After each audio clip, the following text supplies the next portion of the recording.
नमो नीलाचिप्रतिष्ठितम्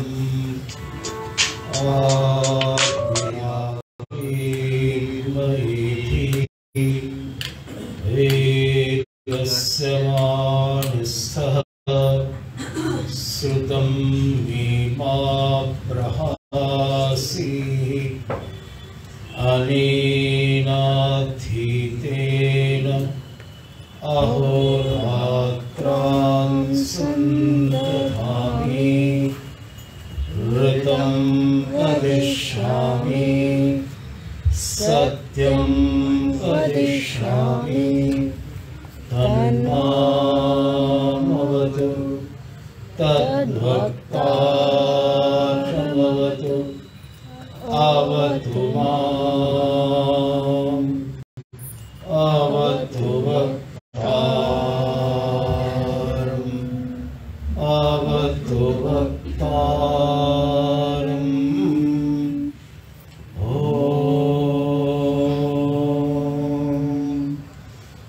शांति शांति शांति।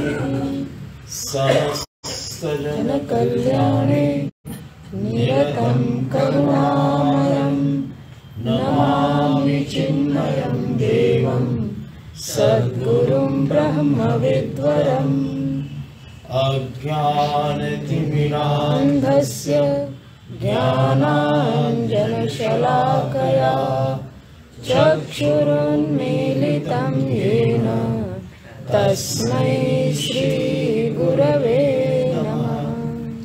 सच्चिदानन्दरूपाय विश्वोत्पत्त्यादिहेतवे तापत्रयविनाशाय श्रीकृष्णाय वयं नमः।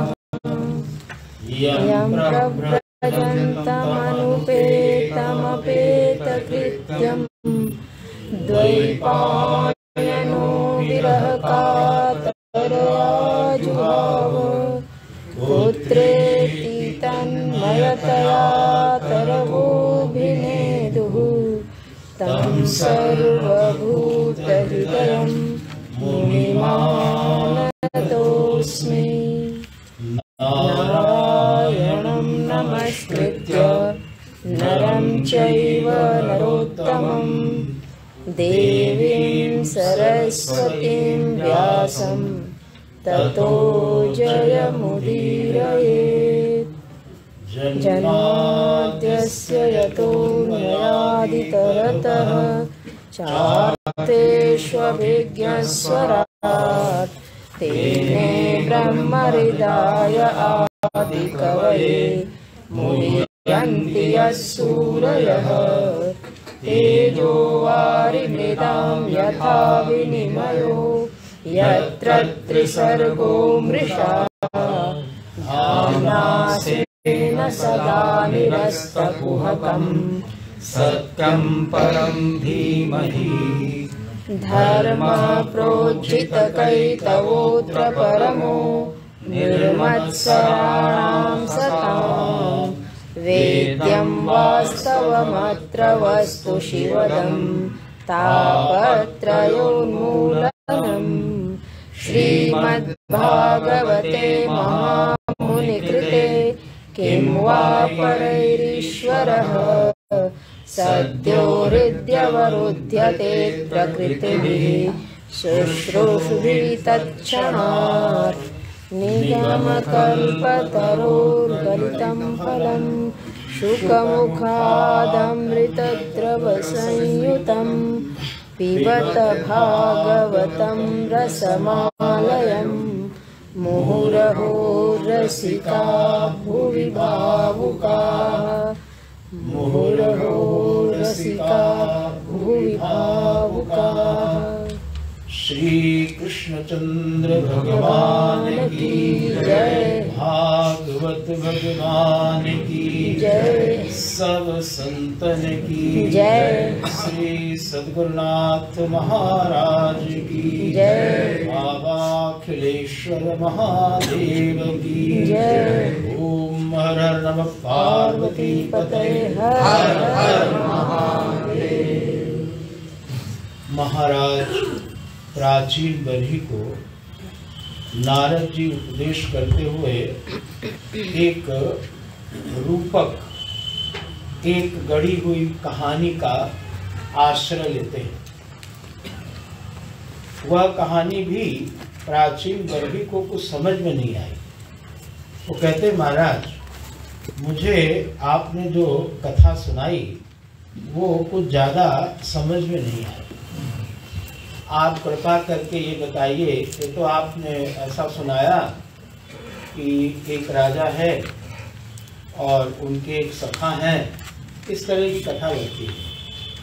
तो भागवत जी में माने नारद जी ने उसको कई अध्यायों में, प्राचीन बरही को ये कथा 5 अध्याय में है पूरी, और 335 अध्यायों में 5 अध्याय भी बड़े होते हैं। कुल 335, मानो किसी के पास कुल 335 रुपए हो और यही उसकी जमा पूंजी हो, तो उसमें से 5 रुपया अगर वो दे देता है किसी को, वैसे ही कि श्लोक ही काफी है। हमें लगता है उदारता से हम पन्ने पलटते जाते हैं।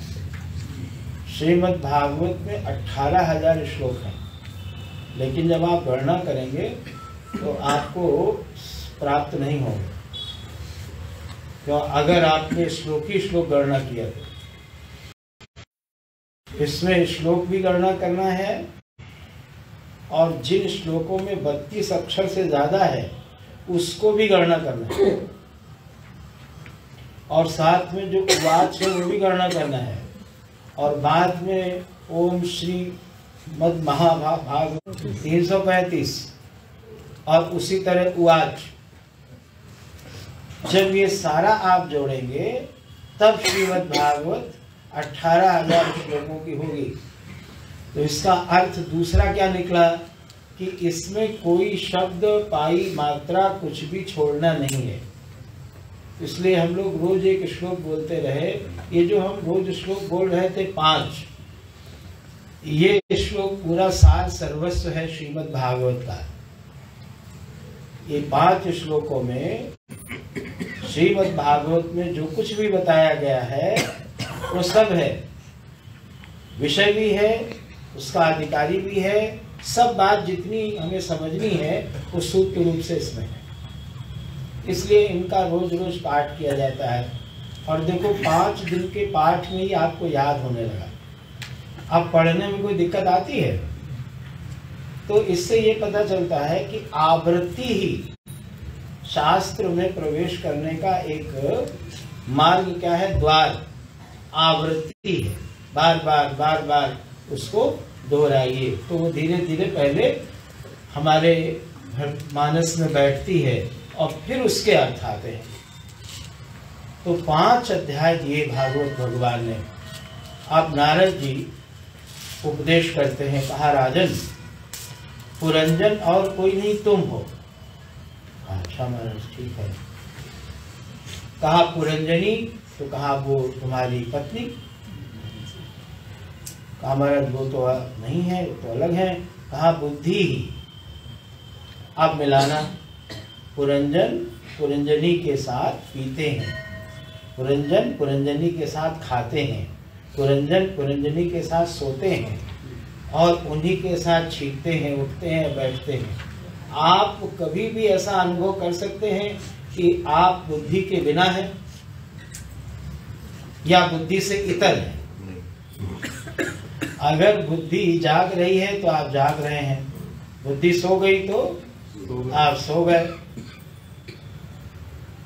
बुद्धि से इतर होकर के आपको आपके अस्तित्व का बोध ही नहीं होता।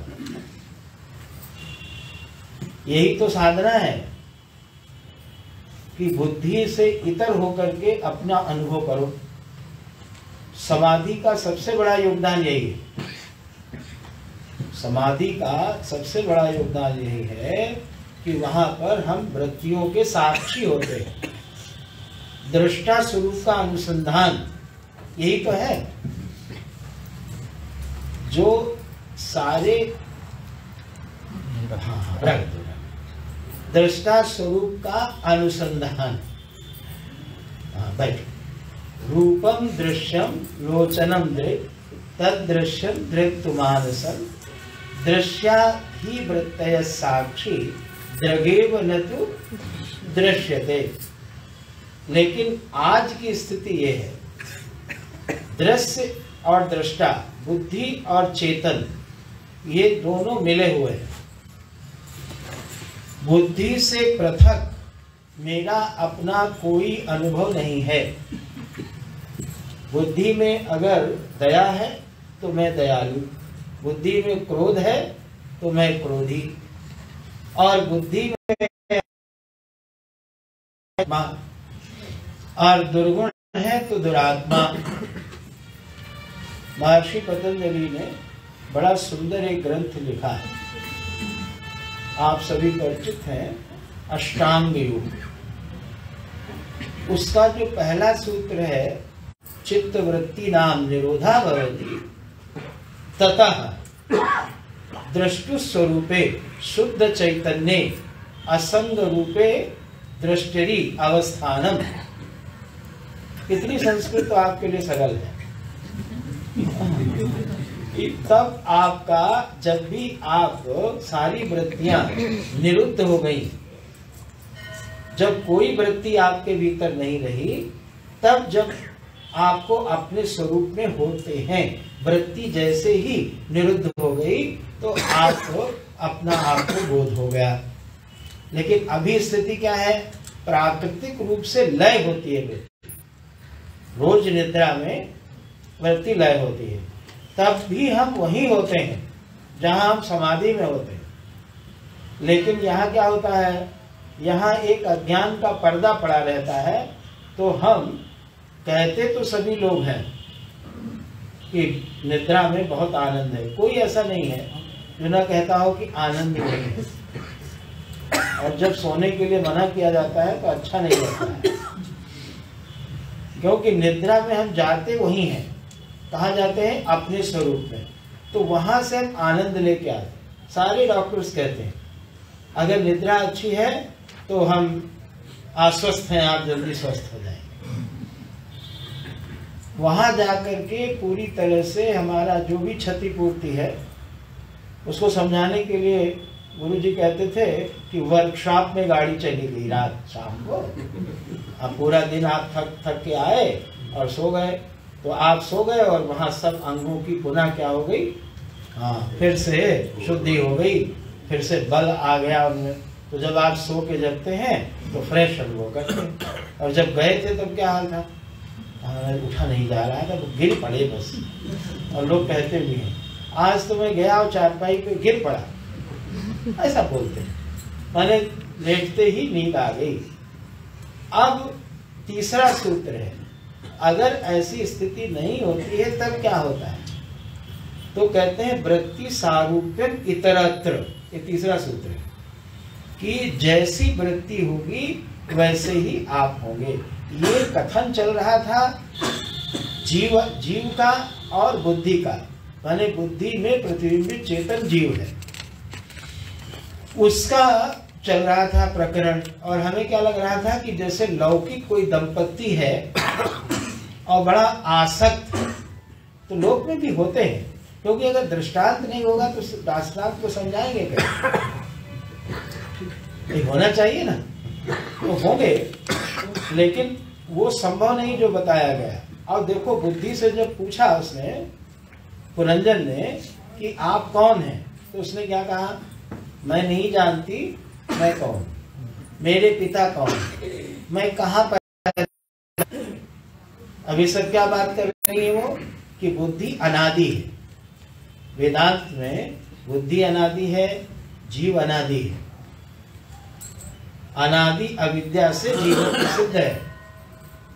और वेदांत ने सृष्टि को उत्पन्न, क्रिएशन नहीं मानता है, तो क्या कहता है, अभिव्यक्ति है। हाँ, अभिव्यक्ति, अभिव्यक्ति माने अव्यक्त था और व्यक्त हो गया, माने कभी ऐसा नहीं था जब ये नहीं था, जिसको आप बोलते हैं प्राग भाव। माने एक समय ऐसा था जब बुद्धि नहीं थी, ऐसा नहीं था। एक समय ऐसा था जब जीव नहीं था। तो जब जीव नहीं था तो क्या शुद्ध चेतन था? तो प्रश्न व्यक्ति क्या करेगा, वो क्या कारण था जिससे शुद्ध चेतन जीव बन गया? और अगर हमने ज्ञान प्राप्त कर लिया और वही कारण पुनः आ गया तो हमारी सारी मेहनत समाप्त हो जाएगी। जब एक बार शुद्ध चेतन को जीवत्व मिल गया तो दोबारा क्यों नहीं मिलेगा? तो कहा ये मिला नहीं, अनादि। अब ये दो सिद्धांत जो है ना, ये समझ में आवे तो बात समझ में आ जाए।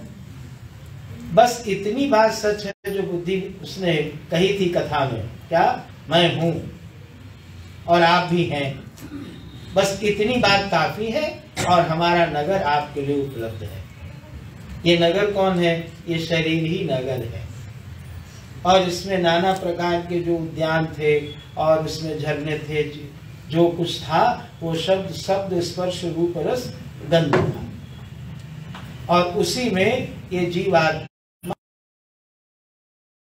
और 10 इंद्रियों का सहयोग लेकर के, उसकी जो सहेलियां हैं वो 5 कर्मेंद्रियां हैं और 5 ज्ञानेंद्रियां हैं। और उन्हीं के साथ रमण हो रहा है। और जो सर्प है ना, पूरे देही, ये नवद्वार वाली देही है। ये द्वार तो समझ में आ ही गए हैं कि सामने लगे हुए हैं। पूर्व के 2 और 4 और 5 पूरब वाले हैं, उत्तर दक्षिण पश्चिम नवद्वार है। एक और द्वार है जो बंद रहता है, वो है 10म द्वार। उससे योगी लोग जाते हैं। कहते हैं कि जब बालक रहा है तो कहते हैं उसको ब्रह्म रंध्र, रंध्र माने छिद्र, ब्रह्म जिसमें से प्रवेश हुआ। और जब भीतर गया तो वो भूल गया कि मैं ब्रह्म था। वो क्या मानने लगा? वो मानने लगा मैं तो देह वाला हूं।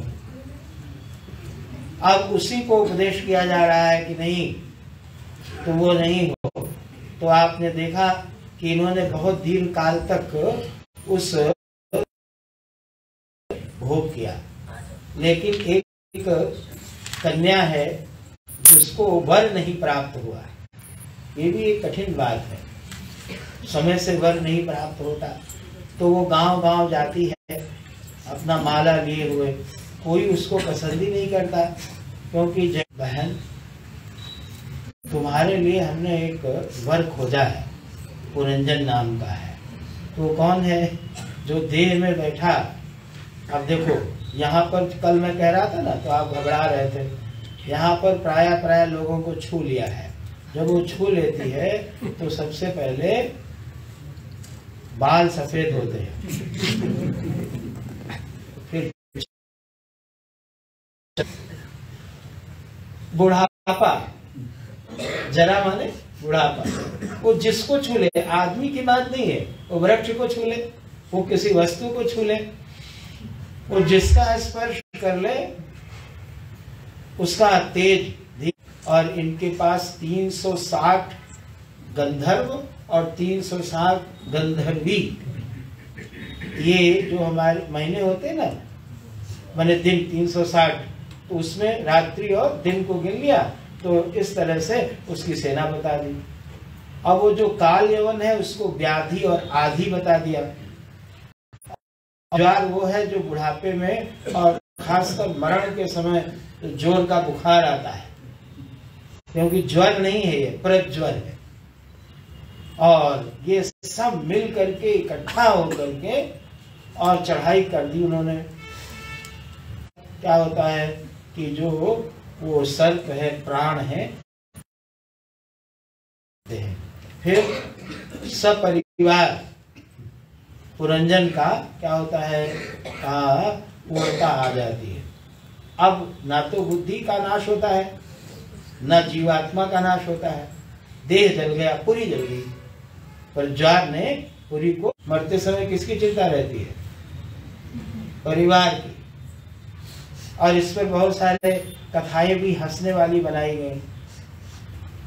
तो आदमी मर रहा है, एकदम अंतिम सांस है, फिर भी बड़ी मुश्किल से उसने इशारा करके बताया कि देखो बकरी खा रही है गोली।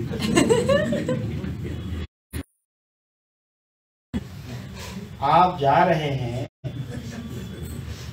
आसक्ति थोड़ी जा रही है, व्यक्ति थोड़ी जा रहा है, बना रहता है। और कई बार ये अगर बहुत ज्यादा तीव्र हो तो उसी घर में आकर वो जन्म ले लेता है। और इसीलिए लोग कहते भी हैं जैसे कोई माँ आ गई है। और अच्छा, बच्चे जो कुछ भी करते हैं वो कल्पना करके उसी में जोड़ते जाते हैं, कहानी भी बना लेते हैं। देखो ऐसे कह रही हैं, ऐसे मुस्कुरा रही हैं, सब लक्षण अम्मा वाले हैं। और अगर लड़का कोई है तो उसमें जोड़ लेते हैं। अच्छा, कई बार आ भी जाते हैं, आप ऐसा मत सोचना। शास्त्रों में ऐसी कथाएं आती हैं, पुराणों में, कि कई बार उसी घर में जन्म हो भी जाता है। और जरूरी नहीं मनुष्य हो, कुछ और लेके होता है। यहाँ देखो एक सिद्धांत आया, और ये सिद्धांत बिल्कुल सच है। अंत में जैसी वृत्ति होगी वैसी आकृति मिलेगी। अंत काल में बहुत महत्व की बात है, और इसमें प्रश्न बहुत आपको खड़े होंगे कि हमने जीवन भर तो साधना की और अंत में कुछ असमझ नहीं होगा। जो आप जीवन भर करेंगे प्रधान रूप से अंत में वही होगा। और साधकों को तो भगवान मदद करते हैं, वो अंत में अपनी स्मृति जरूर कराते हैं। तो इसलिए डरने की जरूरत नहीं है, भजन कर। अब इसको कोई ढकोसला कहे, कुछ भी कहे, जो कहना है आप कहो। तो वहां पर एक आग, उस जो राख होती थी उसको दबा दिया जाता, और प्रातः काल उसमें आकृति बन जाती। एक सपोर्टर हमारे लिए। असल में ये सच है उसका। अब जिसको उसमें देख लेते थे कि इनको अगली योनि कौन सी, उसमें आकृति उभर आती थी। लेकिन इसको आप कंफर्म कभी नहीं कर सकते। आप चाहो तो पुनर्जन्म को ही नहीं स्वीकार करते हैं, तो उनके लिए अगली योनि का मतलब क्या है? डायरेक्ट मनुष्य पैदा हुए हैं और अब कभी पैदा नहीं होंगे। इसका लाभ भी है और खतरा भी। लाभ यह है कि आदमी डरता है कि दिन सब यही पूरा कर लो, और दूसरा है वो सोचता है इस जन्म में जितना करना है कर लो, अगले में आएंगे कर लेंगे। अभी क्या जल्दी है, जीना है वर्षों नहीं अनेकों जन्म जीना है। इस जन्म में चलो यही सही, सनातन धर्म, अभी नेत्र राम की मिठाई खा लो, अभी भोग कर लो, अभी एंजॉय कर लो, अब अगले जन्म में देखेंगे, क्योंकि आज ईश्वर नित्य है। लेकिन बाकी चीजें वो तो समाप्त हो जाएंगी, तो भोग लो। ये पुनर्जन्म का नुकसान भी होता है। यानी आप ये नहीं समझना कि पुनर्जन्म से सबको लाभ ही लाभ है। ये मनुष्य कैसा लाभ निकाल ले, हानि निकाल ले, वो उसके ऊपर निर्भर करता है। लेकिन एक बार विचार किया तो उनका अगला जन्म हो गया। कहाँ हुआ अगला जन्म? तो कथा में तो हुआ विदर्भ देश में। अब यहाँ कहाँ होगा वो अलग विषय, लेकिन होगा, ये बात तो पक्की है। जब तक लिंग शरीर है, माने जब तक जीवत्व है, तब तक संसरण रहेगा। काल पर्यंतम जीवत्वम स्थास्यति तावत काल पर्यंतम, जब तक तब तक, जब तक जीवत्व है तब तक जो है संसरत्व है, संसरण है। तो जाना पड़ेगा। अब वहां गए तो आप बिल्कुल चढ़ रहे थे चिता के ऊपर कथा में, और यहाँ क्या किया? अभिज्ञात सखा ने उनको पकड़ लिया। तो यहाँ ईश्वर जो है उसने, अभिज्ञात सखा कौन है? ईश्वर है। अब देखो ईश्वर का सखा है और कैसे हैं? नित्य है। तो कहते हैं, ये श्लोक संख्या 60 है, देखिए, और अध्याय है 28। न त्वं विदर्भदुहिता नायं वीरः सुहृदत्तव न पतिस्त्वं पुरञ्जन्या रुद्धो नवमुखे यया। कहते हैं न तुम विदर्भ दुहिता नायम वीरः, ना तो तुम पुरंजन नाम के पुरुष, न तुम वैदर्भी नाम की स्त्री, न पतिस्त्वम, न तुम पति थे, न ये तुम इनकी पत्नी थे। माया ही ऐशा मया सृष्टा। देखो भगवान क्या कहते हैं, ये मैंने ही माया बनाई है। यत् पुमांसम स्त्रियम सतीम, ये मेरी माया से ही होकर के तुम अपने को आज सती स्त्री मान रहे हो और कल पुरुष मान रहे थे। यहाँ पर एक विलक्षण बात है, शास्त्रों में प्रायः स्त्री को माया कहा गया है, लेकिन भागवत जी में पुरुष को भी माया कहा गया। असल में दोनों ही माया है। पिछले स्कंद में माता देवहूति को उपदेश करते समय कपिल भगवान ने कहा कि माता पुरुष माया है।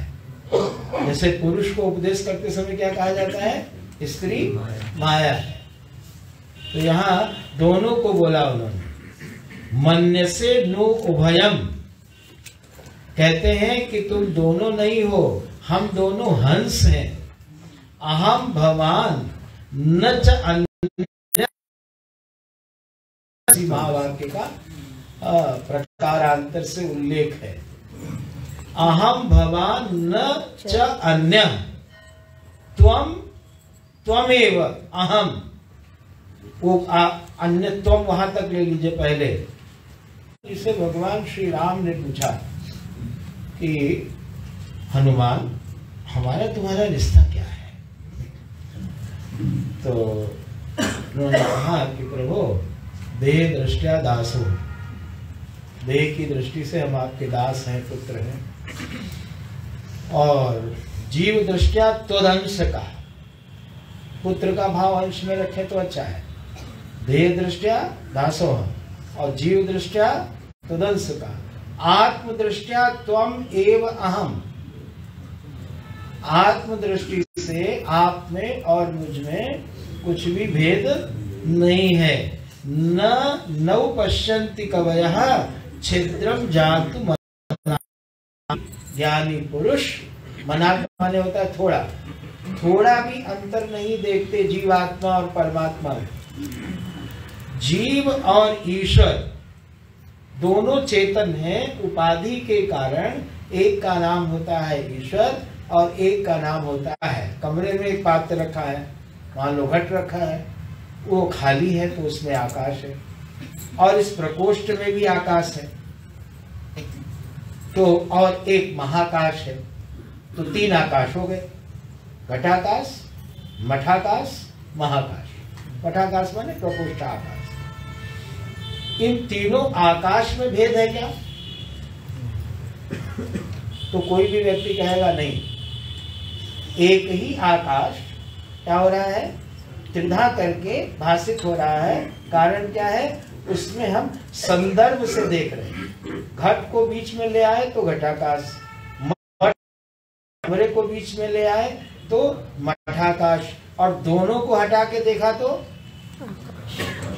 कहीं और मत हटाइए, बुद्धि में हटाइए, ये बहुत मुश्किल से बनता है। माने ऐसे मत हटाइए, जगत को तोड़ फोड़ करके हटाने की जरूरत नहीं। ये होगा कि जीव की जगह रखो घटाकाश, और मठाकाश की जगह रखो ईश्वर को, और महाकाश की जगह रखो ब्रह्म को। बढ़िया समझ में आएगा। क्या कभी मठाकाश का आकाश, माने घटाकाश का आकाश, क्या मठाकाश को आश्रय दे सकता है? जीव कभी ईश्वर के बराबर हो सकता है? वेदांत पढ़ने पढ़ाने वाले और सुनने सुनाने वालों को ये बात समझनी चाहिए कि जीव को ईश्वर नहीं कहा जा रहा है। कहा तुम तो भगवान के ईश्वर नहीं, तुम मूर्खों से। ईश्वर नहीं हो तुम, बेटा बेटा रहता है, बाप बाप भी रहता है, ऐसा थोड़ी होता है। जीव सदा ही ईश्वर का दास है, अधिक से अधिक पुत्र हो सकता है, लेकिन आत्मदृष्टिया एकत्व है, माने जब दोनों उपाधि आपने हटा दी, घटाकाश भी और मठाकाश, उसके बाद महाकाश बचा, जो कि पहले से था, आपको उपाधि के कारण आपने मिथ्या भेद बना दिया। तो ब्रह्म है, जीव ब्रह्म है, जीव ईश्वर नहीं है।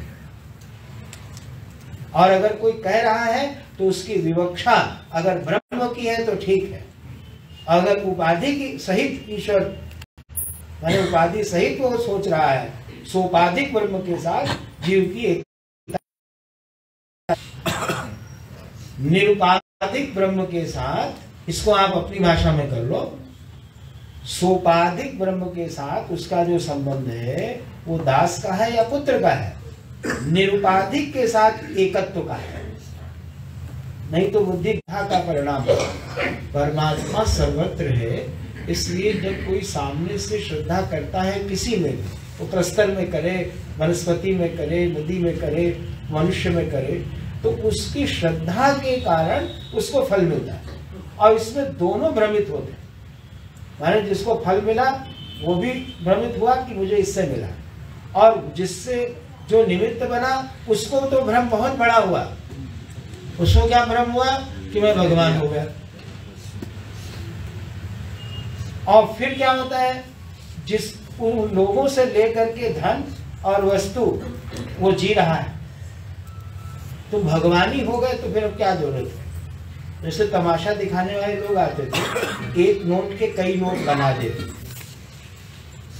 अब अगर तुम्हें नोट बनाना ही आता है, उसे तो पकड़ लिए जाएंगे आजकल, लेकिन मान लो सुवर्ण डबल कर दिया, तो अगर तुम्हें ये सामर्थ्य है तो फिर बाद में झोला वो लेके चलता था, एक डिब्बा या कुछ सबके सामने, जो खेल खत्म हो जाता था।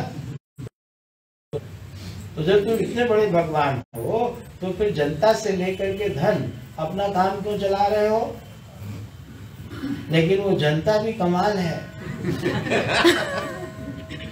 ये जनता बहुत कमाल है, इसको तमाशा करने में बहुत मजा आता है, कोई उछलने लगे। जीव कभी भगवान नहीं हो सकता है। मैं एक कहानी सुनाया करता था इन लोगों को स्वाध्याय कराते समय शादी करने में, एक आप भी सुन लो, बहुत बढ़िया कहानी। वैसे आपको तो भ्रम में नहीं होगा, लेकिन लोगों को हो जाता है, इधर बैठने वालों को हो जाता है।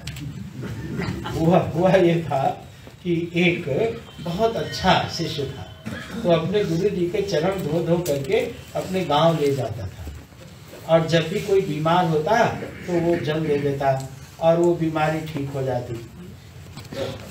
धीरे 1 वर्ष बीता, 2 वर्ष बीते, 10 वर्ष बीते, 20 वर्ष बीते, और प्रसिद्ध हो गया कि वो महाराज का चरण से जो जल आता है उससे वो ठीक है। अब वो खूब लोग भी ले जाने लगे और खूब बढ़िया होने लगा। उस राज्य के, आप आज के समय में समझ लो कि कोई नगर सेठ रहे होंगे, राजा का समझ में आता हो तो बहुत बड़े व्यक्ति, उनको पुत्र नहीं था, बहुत बड़ी आयु में उनको पुत्र हुआ। तो उन्होंने कहा हमारे राज्य में तो यही प्रसिद्ध संत हैं, सिद्ध संत हैं, सिद्ध में ही पता लग गया। तो उन्होंने कहा आज अच्छा अवसर है सभी की श्रद्धा बढ़ाने का। तो उन्होंने उस लड़के का गला दबा दिया और मर गया, सांस बंद हो गई उसकी। अब उल्टा हो गया। उन्होंने कहा घबराओ नहीं, जल ले आओ। जल लाया, धोया गया पैर, तो उसको पहले तो पिलाया फिर नहलाया, कुछ हुआ ही।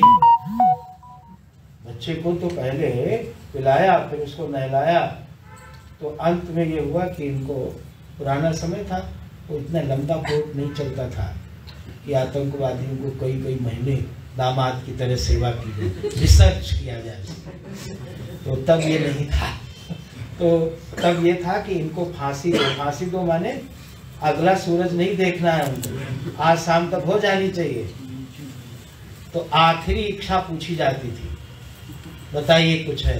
उन्होंने कहा है, मैं अपने शिष्य का दर्शन करना चाहता हूँ।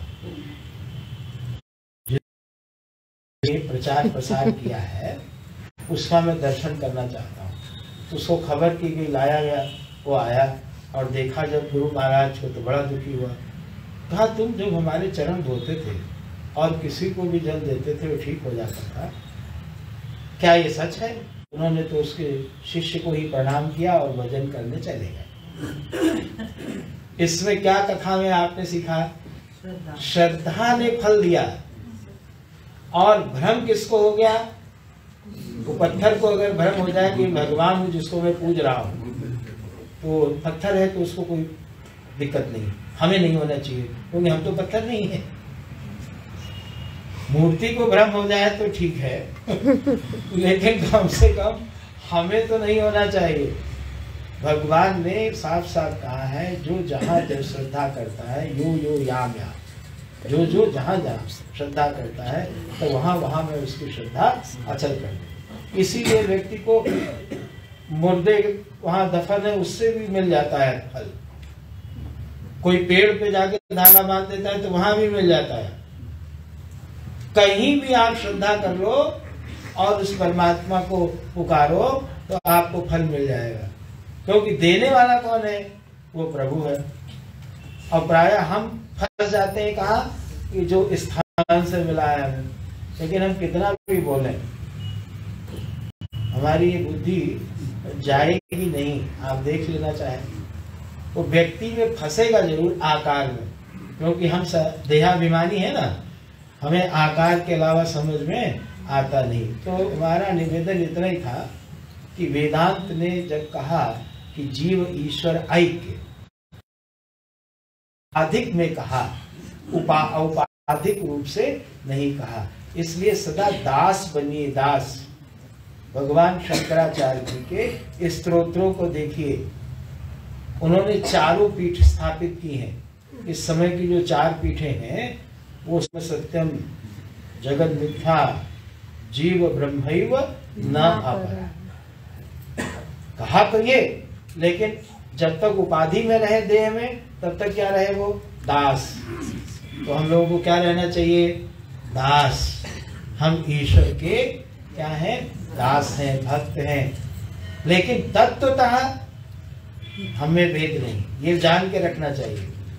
अब इनका संतुलन आपको बनाए रखना है जब तक तो आज अभिज्ञात सखा ईश्वर ने यहाँ पर आकर के सीधे सीधे इनको उपदेश दिया है और कहा हम तो मानस हंस हैं, आप यहाँ कहाँ आकर के भोग करने लगे, शब्द स्पर्श रूप रस मनन करो। और शनै शनै शनै शनै, ये आपका जो 29वां अध्याय है, इसको आप अलग से थोड़ा बैठ करके पढ़ना। इसमें जो जो हमने आपको बताया है वो सब बताया गया है और थोड़ा और विस्तार किया गया है।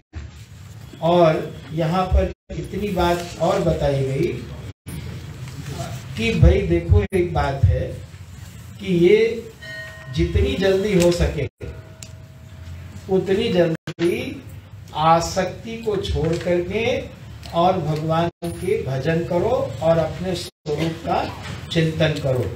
जरा 35वां श्लोक देखिए 29वें अध्याय का। आनेपि संसृति न निवर्तते मनसा लिंग रूपेण स्वप्ने विचरतो यथा। कहते हैं जब तक लिंग शरीर भंग नहीं होगा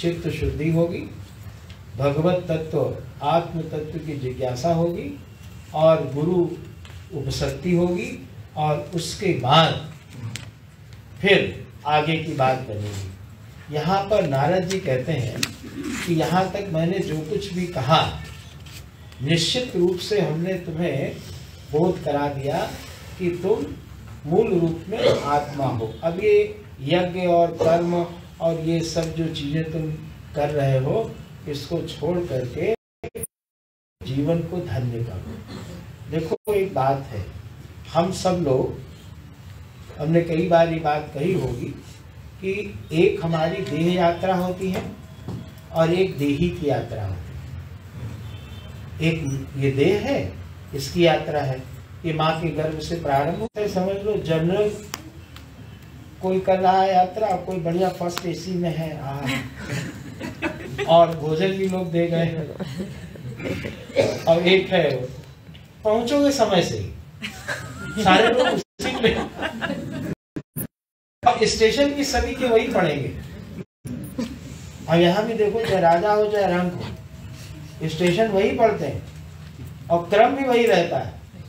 लेकिन एक है जो लड़ाई झगड़ा करते हुए हटो, और आप तो इसमें ऐसा आजकल के नए बच्चे हैं साथ में जल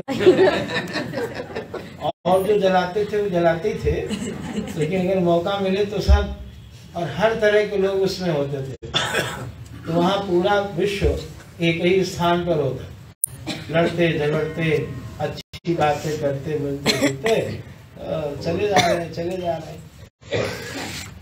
तो सुखद होती है किसी की और किसी की थोड़ी दुखद।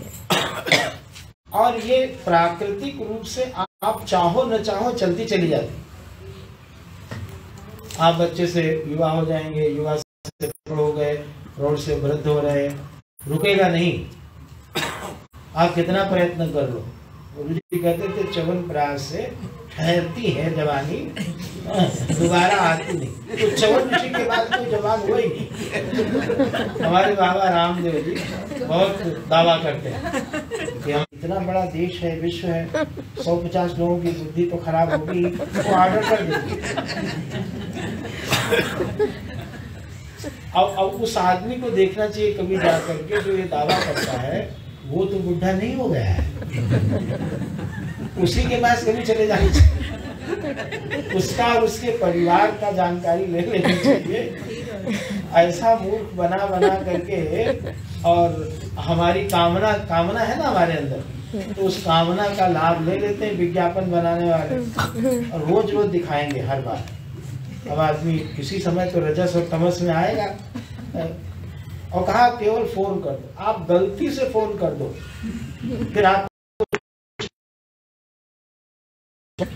उसके नंबर पर आप गलती से करो। इतने लोगों को लगा रखा है कि अगर आपने खरीदा नहीं तो आपको सोने नहीं, बस पता चल जाए कि इसमें संभावना है,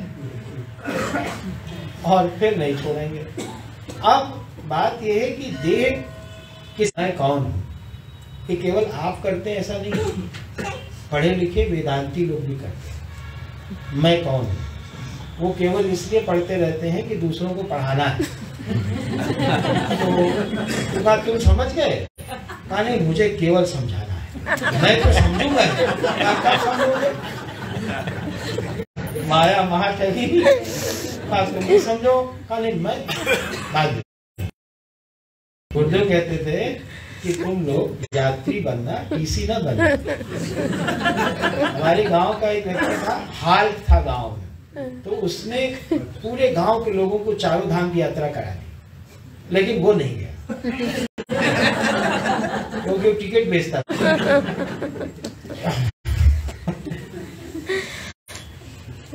क्या हो गया? आप नहीं दवाई लेंगे? कहा नहीं। अब भाई दवाई नहीं लेने से डॉक्टर ठीक नहीं होगा। इस बात के लिए लोग थोड़ी उसको क्षमा कर देंगे कि ये डॉक्टर साहब है। डॉक्टर बीमार होते रहते हैं, रोगों को इससे कोई फर्क नहीं पड़ता है कि आप डॉक्टर हैं कि नहीं। वैसे ही विकारों को और अविद्या को थोड़ी फर्क पड़ता है कि आप वेदांती हैं। उसके लिए तो जैसे बिना पढ़े लिखे वैसे पढ़े लिखे। तो हमने दो कार्य नहीं किए, और देखो आगे भी हम लोग नहीं करेंगे, पक्का है, और इस सत्संग करते रहेंगे। ये पक्का नहीं किया। दूसरा, ईश्वर का स्वरूप क्या है और ईश्वर कहाँ है, उससे परिचय प्राप्त नहीं किया। दो काम नहीं, और यही दो काम असली हैं। अगर बाकी सारे कर भी लिए, मैं को खोज कर रहूंगा, अब मैं भगवान को प्राप्त करके रहूंगा, ये जब तक सत्संग चलेगा। और जैसे ही पूर्णमदा हुआ, इस समय आबाल वृद्ध सभी के मन में एकदम, क्योंकि सत्संग हाल में उनका प्रवेश नहीं है माया देवी का। कुछ महापुरुष होते हैं वो कहीं से रास्ता दे देते हैं, वो अलग बात है, लेकिन अगर शुद्ध सत्संग अगर शुद्ध सत्संग हो रहा हो तो ये ऋषमुख पर्वत है, आनंद से आप बैठो, बाली वाली यहाँ कोई आते नहीं, किसी का भय नहीं, आनंद से रहो, तो उसको बोलते हैं सही सिद्ध सयाने। ये 4 स्टेशन है, लेकिन इसमें समस्या ये है कि ये स्टेशन पे आपको स्वयं बढ़ना पड़ता है। ये स्टेशन वैसे नहीं है कि जैसे हमारा शरीर स्वतः ही बालक से जो है वो बढ़ गया, फिर प्रौढ़ युवा से बढ़ गया, ऐसा नहीं होगा। अगर पामर की तब तक कुछ नहीं, पुनर्जन्म कुछ नहीं, पाप पुण्य कुछ नहीं आएगा, पाप पुण्य चतुराई करो बच जाओ, और मर जाएंगे होगा पाप। जब तक जिंदा है तब तक पकड़ में ना हो, उसके बाद कौन पकड़ेगा? माने कोई जान न पावे, जो भी करना है करो। और मनुष्य प्रयास भी करता है। दो शिष्य थे, तो अब महात्मा जी बूढ़े हो गए, ये महात्मा कहाँ से झूठ सही बोल के लोगों को पैसा देना और आश्रम बनाना। अब उसके बाद फिर 60 साल के होने पर ये किसी को देना है, कोई भला आदमी मिल जाए। देखो माया कैसी ठग रही है। अरे भजन करो शांति से, इतने आश्रम है, किसी आश्रम में रह लो। कहा नहीं, मेरी कुटिया होनी चाहिए। अब ये माया बड़ी दिक्कत है कि मेरे नाम की एक कुटिया होनी चाहिए, इसी में वो साधना उसकी नष्ट हो जाती है। अब अगला जो है वो व्यक्ति है जिसमें विचार उत्पन्न हुआ नहीं, धर्म के मार्ग पर आरूढ़ होना चाहिए, अधर्म को छोड़ना चाहिए। ये अगली कक्षा है जिसको विषयी बोलते हैं। माने एक पहले कौन था? कहा वो पूरी तरह से पामर था, अब क्या हो गया? धार्मिक। मुझे वो चीज चाहिए जो मिले और कभी जाए नहीं। अच्छा, इसको ऐसे समझो, स्वर्ग भी जाओ तो वहां भी दुख बना रहता है। इंद्र तो बेचारे रोज ही घोड़ा चुराने के लिए घूमते रहते हैं। आप बताओ, जब इंद्र जैसे राजा को मुश्किल है, अच्छा वहां भी आपको जो महल मिलेगा या कुछ भी मिलेगा वो किस हिसाब से मिलेगा? पुण्य की पूंजी होगी। अब आप शहर में जाते हैं तो होटल में रहना है आपको, तो कौन सा होटल मिलेगा आपको? हाँ, कितनी। अच्छा, अब आपके पास पैसे कम है, घटिया होटल मिला और सामने कुछ ही, जैसे ही समय पूरा हुआ वैसे ही वहां किसी में कोई भावना नहीं है कि आपको विदाई समारोह करें। धक्का दे दिया, वहां लिखा छीणे पुणे मर्त्य लोके विषम।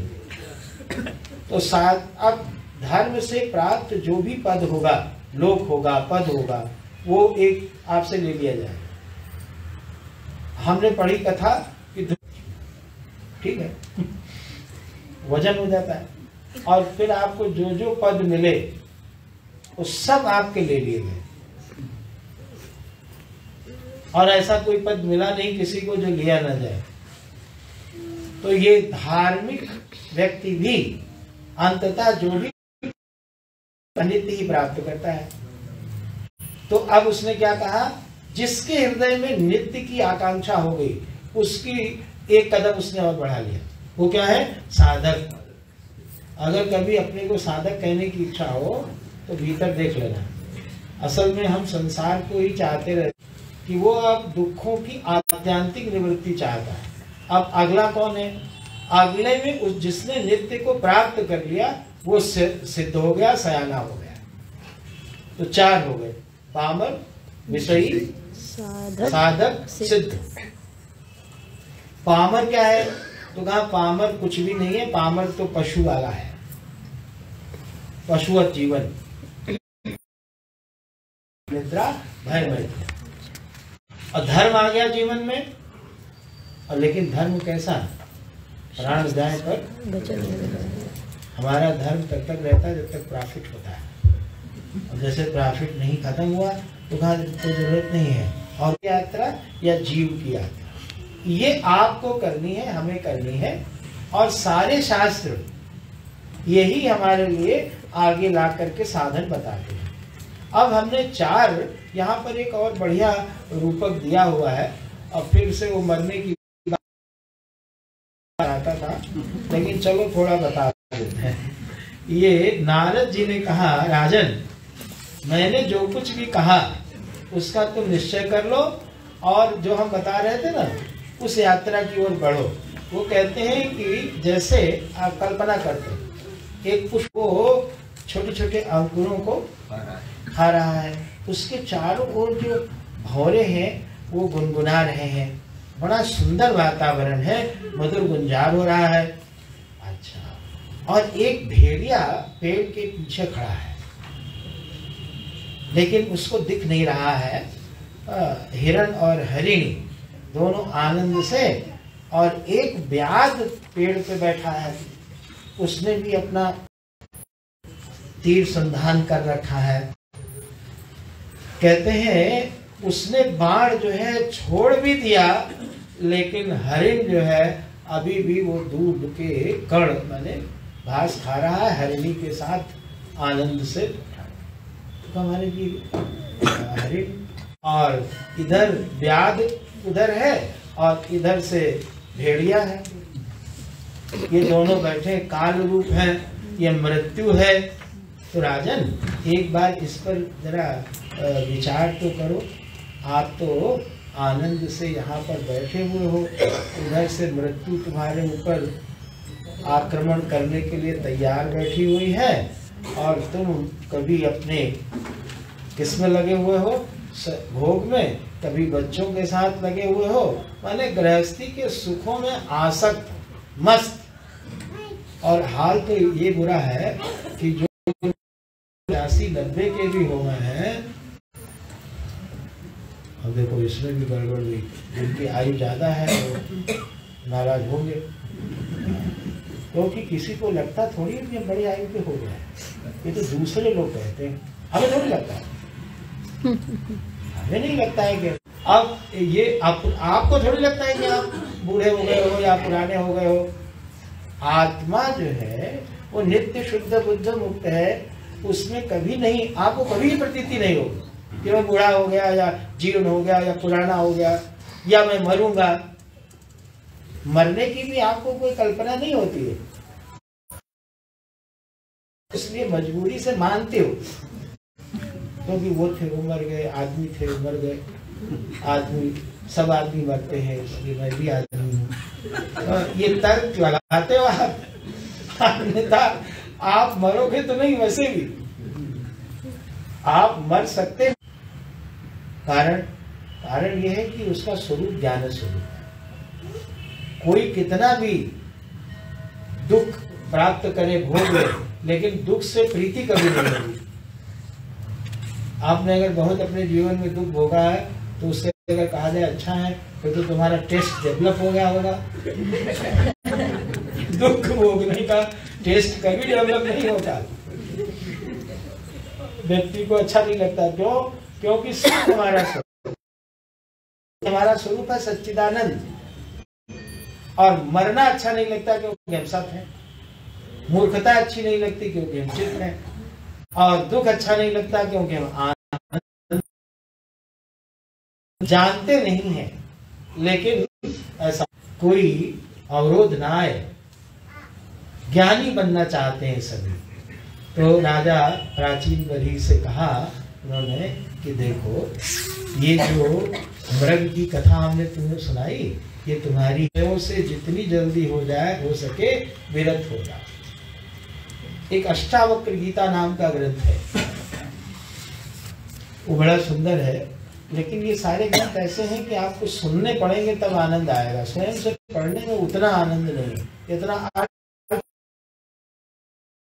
जैसे बालक होते हैं ना, तो बालक कोई कड़ी चीज दे दो उनको तो वो उसका रस नहीं निकाल पाते, तो माता जी लोग उसको क्या करती हैं, या जो हमारे ऋषि हैं उसको रस निकाल कर दे देते हैं। कथावाचक अथवा आचार्य या प्रवचन कार्य कर देते हैं, ये बिल्कुल वैसे ही करते हैं। गोस्वामी जी ने बढ़िया दृष्टांत दिया, खारे पानी को मीठा बना देते, समुद्र से जल लेते हैं खारा और उसको मीठा बना करके वर्षा देते हैं। यही काम अपने लक्ष्य के लिए, देही की यात्रा के लिए प्रस्थान कीजिए। हमने इक्वल डिस्ट्रीब्यूशन नहीं किया है देह और देही यात्रा में। हमने क्या किया हुआ है, देह की यात्रा में सब झोंक दिया, प्रणाम कर दिया, कहाँ बारात चलेगी। अरे जिसके लिए ये सारा तमाशा है उसके लिए भी तो कुछ करो। मैं नहीं कर रहा हूँ, अपने शरीर पर बहुत ध्यान देता हूँ और सारी व्यवस्था की है, इतना परिवार खड़ा किया है, इतना मजबूती से।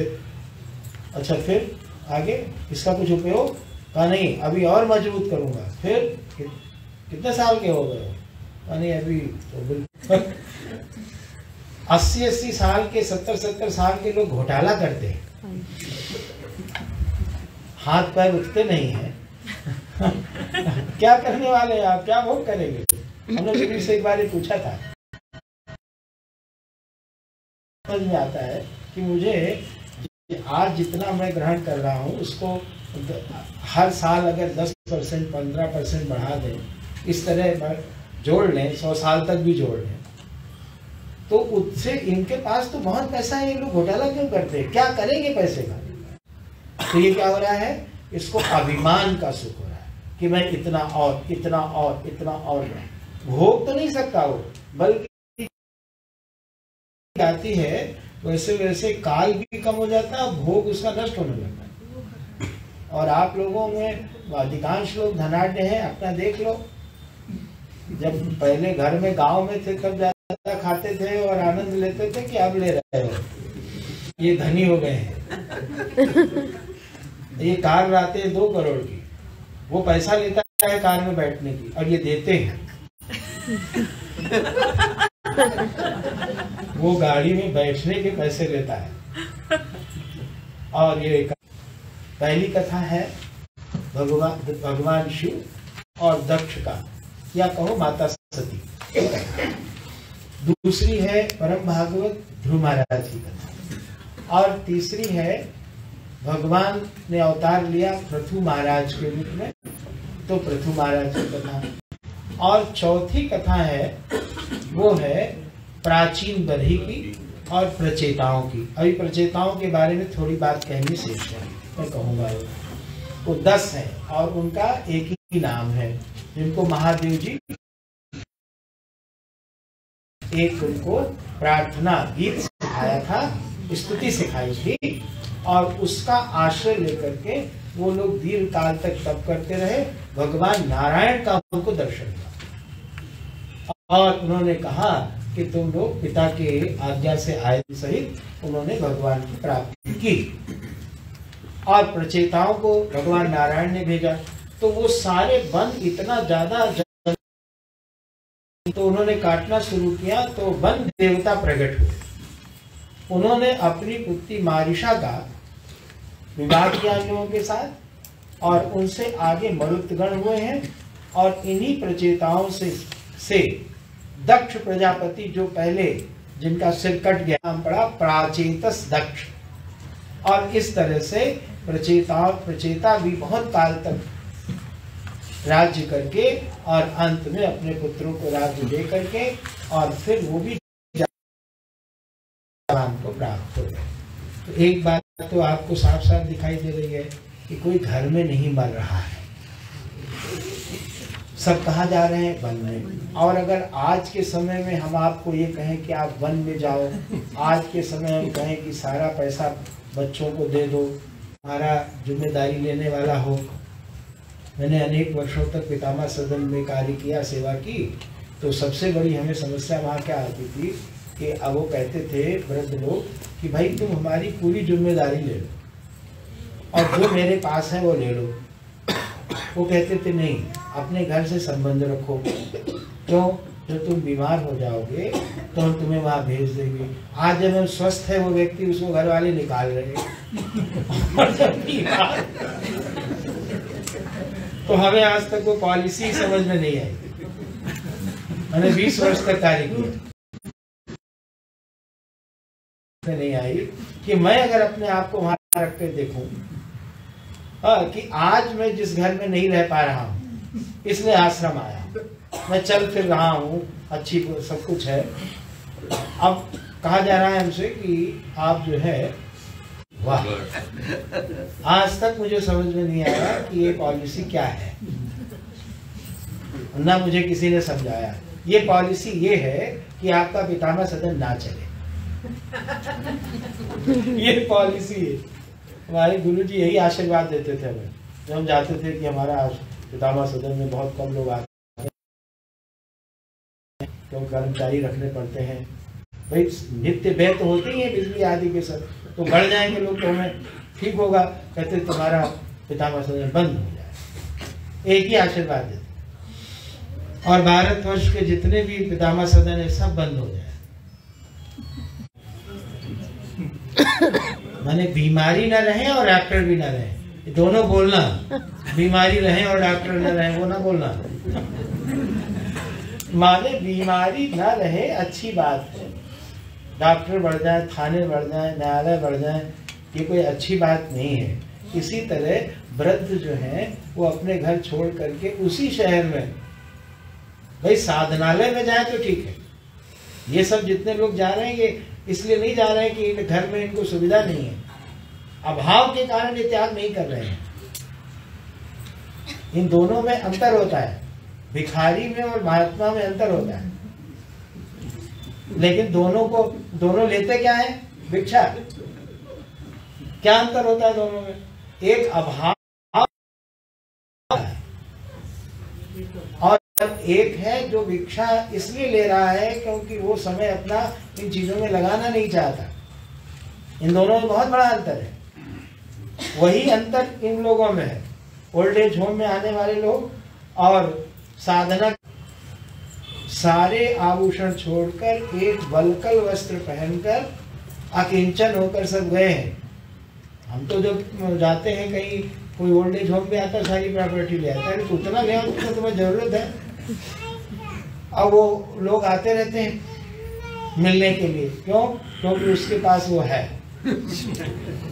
सही पॉलिसी तो यही है कि एक बार वो आ गए तो फिर आ गए, जब तक फिर न गए तब तक यहीं रहे। उनकी विदाई का प्रोग्राम भी आश्रम वालों को देखना चाहिए। तब तो हुई, तब तो बना वो पितामह सदन, नहीं तो उसको कहिए साधना स्थल। और गुरुदेव का कॉन्सेप्ट भी यही था। वो ओल्ड एज होम नहीं बनाना चाहते थे, वो ये चाहते थे कि जो लोग घर में से यहाँ आकर साधना करना चाहें 1-2 महीने करें और करके वापस जाएं। इसलिए आप लोग इतनी जल्दबाजी नहीं करना कि बहुत प्रवचन में जोर लगा के मैंने कहा आप आश्रम आ जाओ, कल आप उठे वहां से चले आए। आराम से वहीं भजन करो और अपना तादाद में कम करो, अपना इंटरफेरेंस कम करो, उन लोगों को हस्तक्षेप बंद करो और आप स्वयं से अपने ऊपर कड़ा अनुशासन कर लो कि अब हमारा कोई लेना देना नहीं है। मुदो आंख कतौ कछु नाई, पक्की आंख बंद कर लो। जैसे तुम मर गए, संन्यास का मतलब यही होता है, हमारा नाम बदल जाता है, गोत्र बदल जाता है, माने क्या? मर गए। वैसे पिंडदान भी किए जाते हैं संन्यास में। देखो पिंड भी आ गए, मैंने अभी तक मृत्यु चल रही है। लो, प्रवचन में क्या आएगा कुछ भी भरोसा नहीं है। तो वहाँ व्यक्ति पूरी तरह से एक तरह से समाप्त हो जाता है, उसका नया नाम हो जाता है, नया गोत्र हो जाता है, वो गुरु के गोत्र में चला जाता है। अब हम सब लोगों का गोत्र बदल गया, अच्युत गोत्र हो गया। अच्युत गोत्र कुछ ही गोत्र नहीं है, भगवान का नाम है। करके और अंततः उन्होंने प्राप्त कर लिया। ये वाला देख लो जो हमने आपको कहा था कि 48वां श्लोक है, यहाँ देख लो, यहाँ बल्कि 50वें में देखो। स्वया उपादत्त दक्षायाक्ष कर्मणाम दक्षम अब्रुवन। यही आगे चल के इन्हीं के यहाँ दक्ष ने जन्म लिया और फिर ब्रह्मा जी ने उनका अभिषेक प्रजापति के स्तर पर किया और फिर से को मुक्त किया। अब आकर के फिर से प्रचेताओं को फिर से उपदेश किया। और यहाँ पर एक श्लोक है, वो 14वां श्लोक, वो देखिए बहुत ही सुंदर है।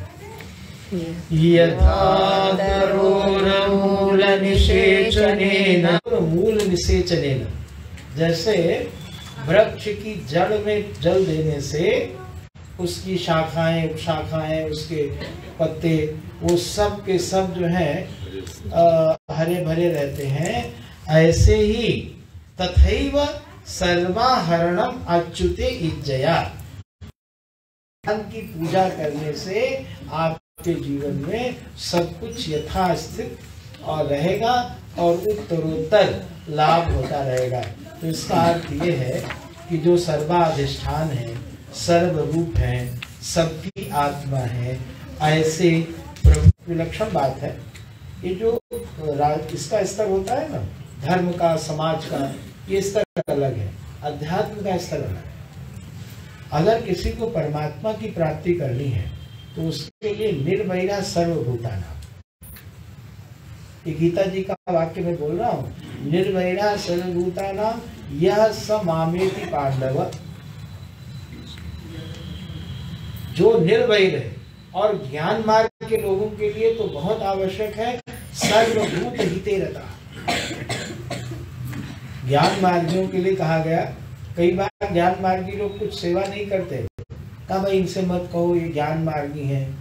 तो कहाँ लिखा है कि ज्ञान मार्गी को सेवा नहीं करनी चाहिए? वहां तो साफ लिखा हुआ है सर्वभूत हिते रता। बल्कि ज्ञान मार्ग के व्यक्ति को तो अधिक सेवा करनी चाहिए। और पता नहीं समाज में जो प्रचलन है, ज्ञान मार्गी कौन है? कहाँ बस बैठे रहे, मुख खुलता है, बाकी सब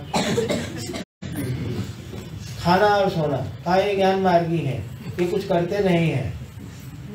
ये क्या बात होती है? ज्ञान मार्गी कभी भी निष्क्रिय को ज्ञान मार्गी थोड़ी बोलते हैं। और जो लोग बहुत काम होता है, कहा बस 3 काम करने में बेहोश हो जाते हैं, ब्रेकफास्ट, लंच और डिनर। थोड़ी देर बाद ये भी कोई दूसरा आके करे उनके लिए, क्योंकि भोजन करना ही बड़ी बात है।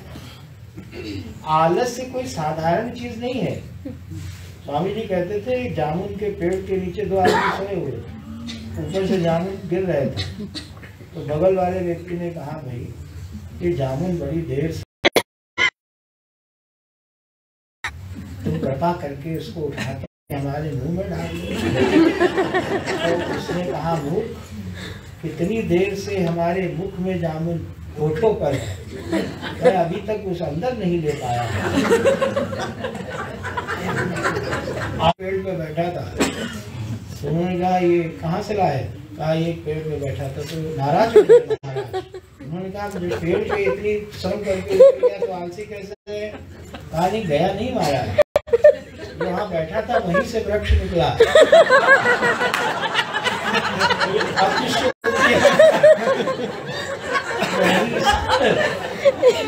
वहीं से पेड़ निकला। आलसी गरीब की कृपा ऐसी है कि सबको महाराज भोजन दे देते। कैसा भी हो, सभी का जीवन चल जाता है। तो इस प्रकार से ये यहाँ पर आकर के प्रचेताओं की मुक्ति होती है और कहते हैं इसी के साथ ये पूरा हो जाता है। हमारे परम पूज्य बड़े गुरु जी ने हर स्कंद को लेकर के 12 स्कंद सिद्धबाड़ी में किए। प्रतिवर्ष वो एक स्कंद लेते हैं। संभवतः उसी से और उन्होंने शुरू किया होगा। तो जब उन्होंने इसका अर्थ किया था तो उन्होंने एक नवीन अर्थ किया था। वैसे धर्म, अर्थ, काम, मोक्ष को हम समझते ही हैं। धर्म किसको कहते हैं, अर्थ किसको कहते हैं, काम किसको कहते हैं, मोक्ष किसको कहते हैं। हमारे ऋषियों ने एक बार पार्थ शब्द का अर्थ किया था स्वामी जी ने, बड़ा अच्छा। पा माने परमेश्वर और अर्थ माने जो चाहता है। तो जो परमेश्वर को चाहता है वो पार्थ है। वैसे साधारण अर्थ है, प्रथा के पुत्र हैं वो पार्थ है। तो अर्थ क्या है? ये क्या हो गया? काम हो गया। और मोक्ष क्या है? कहा मोक्ष है भगवान की निरंतर स्मृति, अखंड स्मृति, हरे स्मरणम। ये 4 अर्थ उन्होंने किए थे। धर्म, अर्थ, काम, मोक्ष। धर्म क्या है? तो छोटे छोटे वाक्य, हरे हे सेवा। अर्थ क्या है? हरे हे, हरे अर्थ वही है। धन क्या है? तो कहा धन प्रभु ही। बाकी सब जो धन है वो धन नहीं है। असल में धन कौन है? प्रभु है। और काम क्या है? वैसे तो काम विषय भोग को कहते हैं, लेकिन काम क्या है? काम में होती इच्छा। तो इच्छा के आत्मा का विस्मरण, हरे विस्मरणम, ईश्वर का विस्मरण। कहा हनुमंत विपत्ति प्रभु सोई, जब तब सुमिरन भजन। तो इस प्रकार से ये यहाँ पर आकर पूरा होता है। ओम इति श्रीमद्भागवते महापुराणे वैयासिक्याम अष्टादशसहस्राम पारमहंस्याम द्वारा प्राप्त अर्थ को हमने आपके सामने रखा। और श्रीमद्भागवत तो सागर है, इसमें आप जितना अवगाहन करेंगे आनंद मिलता रहेगा। हम सब पर बाबा अखिलेश्वर महादेव की कृपा हो, गुरुदेव के आशीर्वाद हो और हमारा जीवन निरंतर सत्संग से परिपूर्ण रहे और उत्तरोत्तर गति प्राप्त करें, आनंद लाभ करें। आपका परिवार भी सुख समृद्धि से युक्त हो और पुनः पुनः ऐसे समागम होते रहे। और